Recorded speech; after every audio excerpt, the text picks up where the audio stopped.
The president now is reacting to a flood of information coming out about how the deep state targeted and, in fact, spied on his campaign.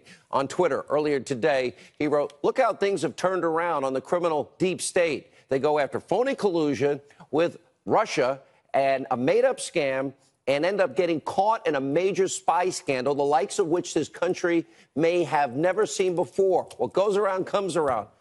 We've been saying that. Didn't we call this the year of the boomerang? It's exactly what this is. You have a criminal deep state, and it's all coming out at breakneck speed. Now, it's literally hour by hour, the things that we're learning. It's new and it's damning. The details are unbelievable. The president slamming the entire scandal and giving it a new nickname. This is the tip of the iceberg. Take a look. We now call it Spygate. You're calling it Spygate.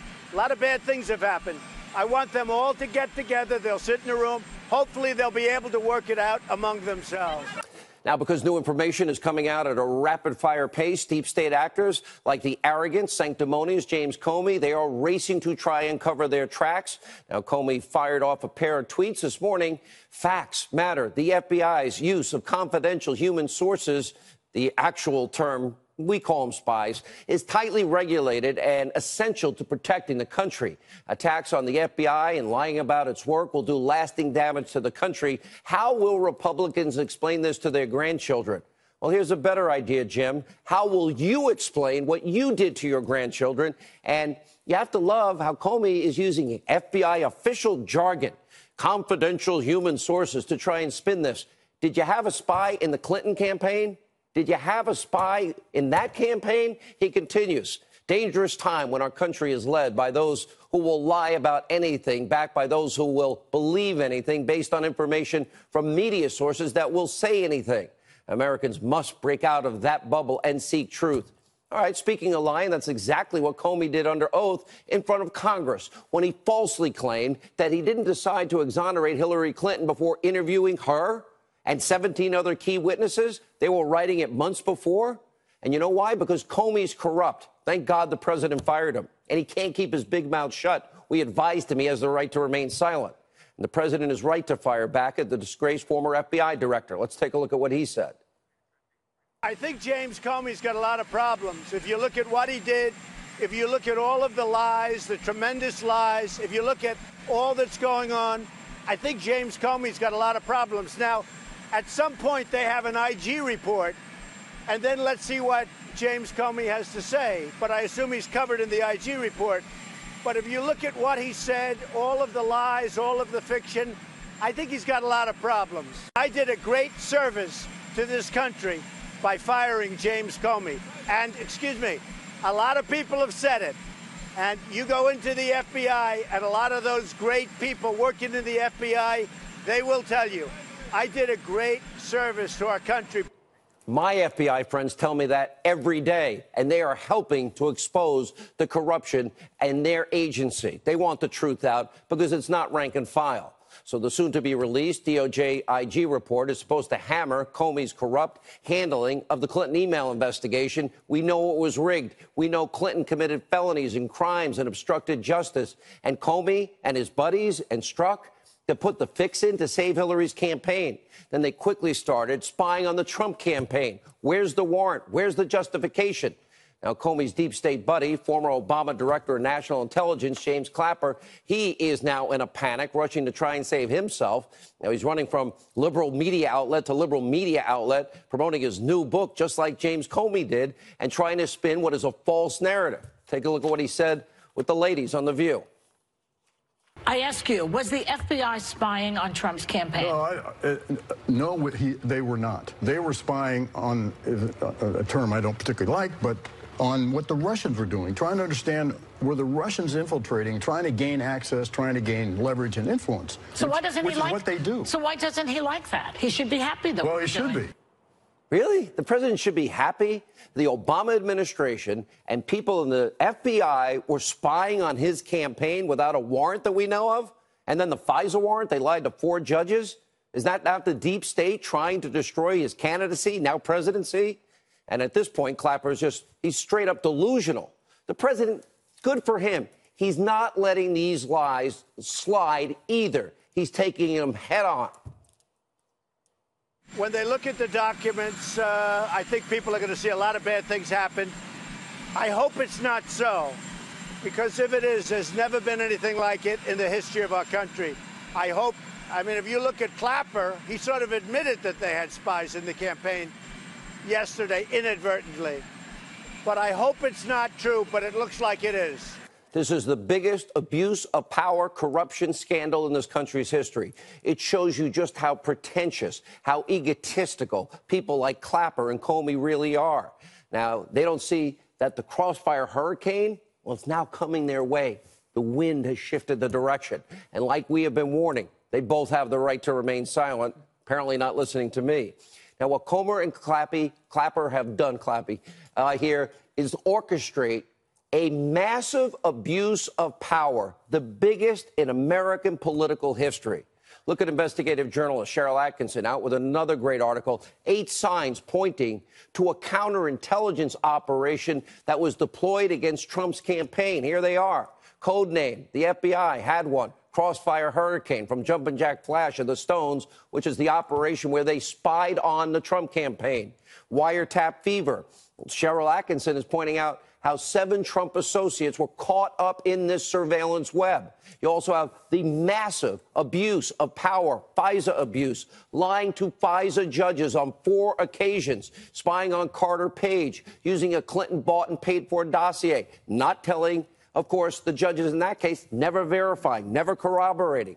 National security letters, the FBI bypassing all judicial approval to obtain phone records by using these national security letters. In other words, the power of our intelligence community. We saw the unmasking, a dramatic 350% increase from key Obama officials, wow, magically in the 2016 election year. Changing the rules, remember, in December of 2016, Clapper making it easier to share intelligence across all these government agencies. That helps them cover. Media strategy, Clapper, Brennan, both regulars in the liberal media. Clapper reportedly leaking details about this phony bought and paid for Russian dossier to fake news CNN, where he now works and is paid. Leaking anonymous sources. They have been running to friendly outlets to selectively put out information, all designed to propagandize and lie to the American people and damage President Trump. And friends, informants, snoops, the FBI had this informant, maybe others, spying on the Trump campaign.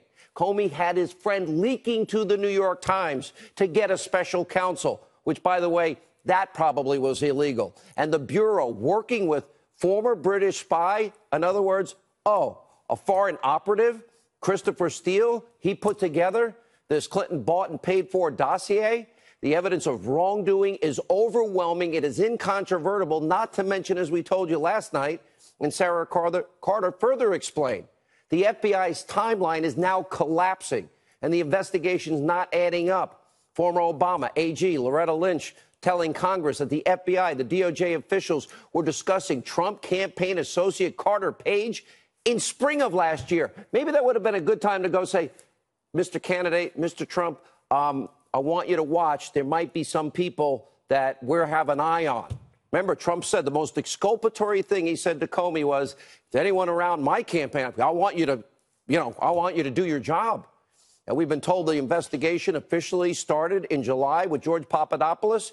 So this timeline is way off. It's going to the spring of 2016, which is why Congress needs to now see all the documents. Attorney General Sessions, I hope you're watching tonight. Also, Judicial Watch learning that the FBI will order Trump-hating FBI lovebirds Strzok and Page to preserve agency records on their personal accounts and on their personal devices if they haven't already acid washed them.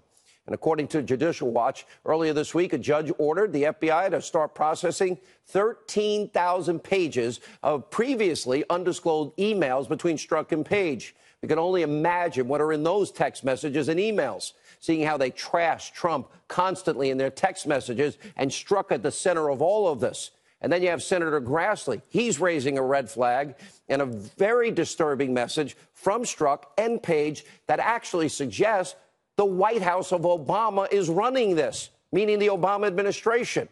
Now, it's unclear what investigation specifically they're referring to, which is why everything needs to be unredacted. But they did talk an awful lot about Trump. And another top story tonight is absolutely stunning. Kerry Pickett, she's at the Daily Caller, reporting several FBI agents want to be subpoenaed by Congress so they can finally expose all the misconduct and corruption under Comey and, of course, Andrew McCabe. Now, these FBI agents, they're also saying that they want to see McCabe prosecuted since he lied under oath 3 times to the Inspector General. Wasn't that what General Flynn was accused of? Oh, and by the way, we know that nobody in the FBI thought he lied. This is why we always say it's the upper echelon here at the FBI, in the intelligence community, the DOJ, who are the deep state actors, not rank and file. They're helping us get to the truth.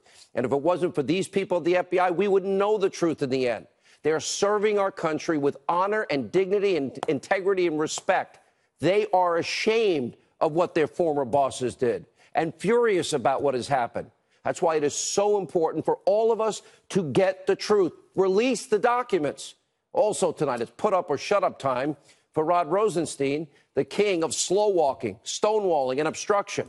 Republican Committee Chair Devin Nunes, Trey Gowdy, they're set to meet tomorrow with top FBI, DOJ, intelligence officials about the documents they have been requesting forever to see.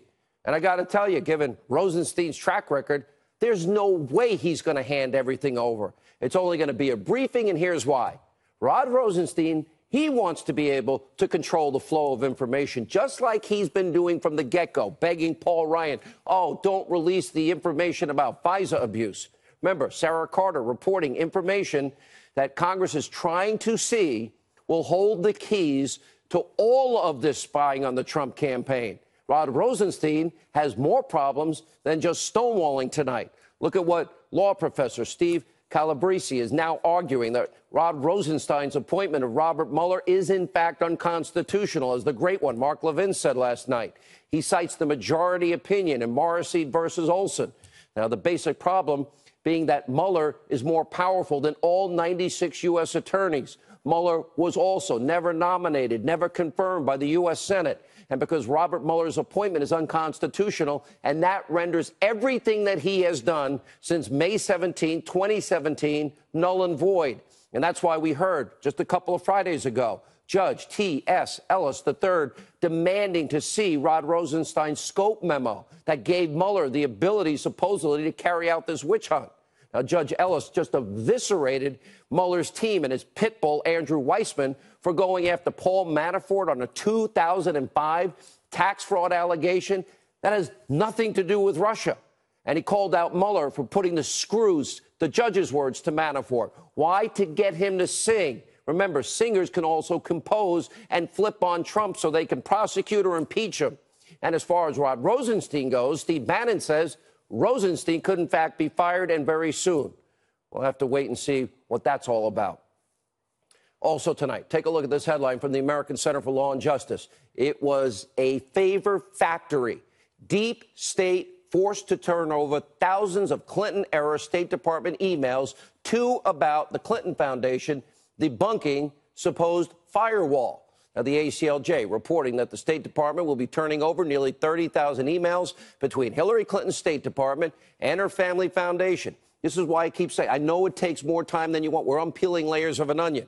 And that means they were in constant communication. And as the AP discovered in 2016, more than half of these people who met with the Clintons while she was serving as Secretary of State ended up either personally or through an organization giving money and funneling it back to the Clinton Foundation.